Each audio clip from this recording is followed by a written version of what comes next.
Hi, Dr. Marcia Sirota here, and today I want to talk about the old expression, love is blind. Now, a lot of people are still using that expression, but actually it's not true. Love is not blind. In fact, love is extremely deliberate, and love goes after exactly what it's looking for. It's not happening on a conscious level necessarily, but it is definitely not blind. Let me explain. When we are growing up, we have experiences with the grown-ups in our life. So adults might be kind, loving, protective, respectful, and really make us feel good about ourselves.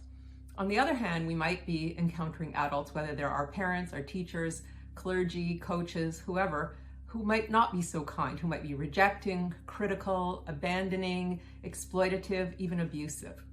And when we get older, the kinds of experiences we've had with the grown-ups in our lives really dictate who we choose as adults, as romantic partners. So love is not blind, it is guided by our past experiences. Now, in the case of a positive childhood experiences with adults, we go after what was good and what felt good. So if we had kind, loving, respectful, protective adults in our lives, we're going to choose the same kind of partner, someone who will be supportive, respectful, caring, and loving. However, if we had adults in our lives who were hurtful, neglectful, abusive, exploitative, we're going to choose people who are similar, not because that was a positive experience, but because we are driven unconsciously to resolve those situations, to heal them through repeating the relationships and trying to find some kind of resolution now as adults. And there are a couple of problems with this kind of what we call repetition compulsion. The first problem is that we can't actually heal our childhood emotional wounds through our current day relationships. Whatever happened in the past is in the past, and no current day relationship can fix our hurts of neglect, abuse, exploitation, or disrespect, or abandonment. So we can't fix the past with the present. We have to fix the past by doing our inner work, whether it's with our therapist, a counselor, a coach, or within ourselves doing our own personal inner work and personal growth work. So we cannot use a partner to fix our emotional wounds of the past.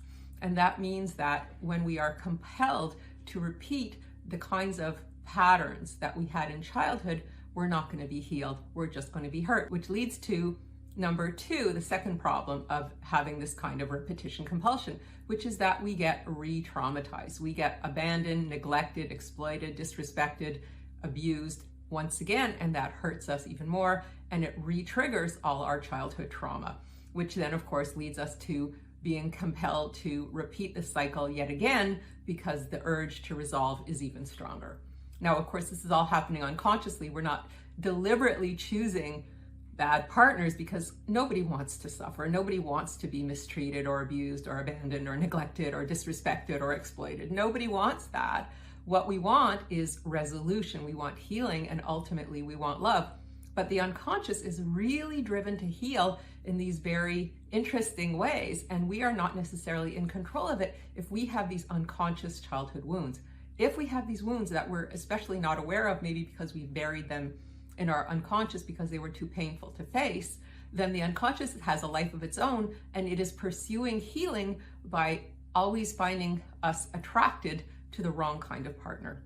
And that's why we need to do our inner work. If we want to have good kinds of partners, to make better choices in partners, it's not about love being blind, it's about recognizing what unconscious forces are driving our choices of romantic partner, doing our own work to heal and resolve those wounds of childhood so that we are no longer compelled to get into this repetition cycle of looking for, unconsciously that is, looking for partners who are going to repeat the same types of patterns with us in the vain hopes of healing. So love is not blind. Love is actually directed by unconscious drives, whether toward something positive that's familiar or something negative that's familiar, in an unconscious wish to find healing, which of course cannot happen that way. This is Dr. Marcia Sirota. Stay tuned for more videos in my series of Moving into Autumn with Good Self-Care. I'll speak to you soon.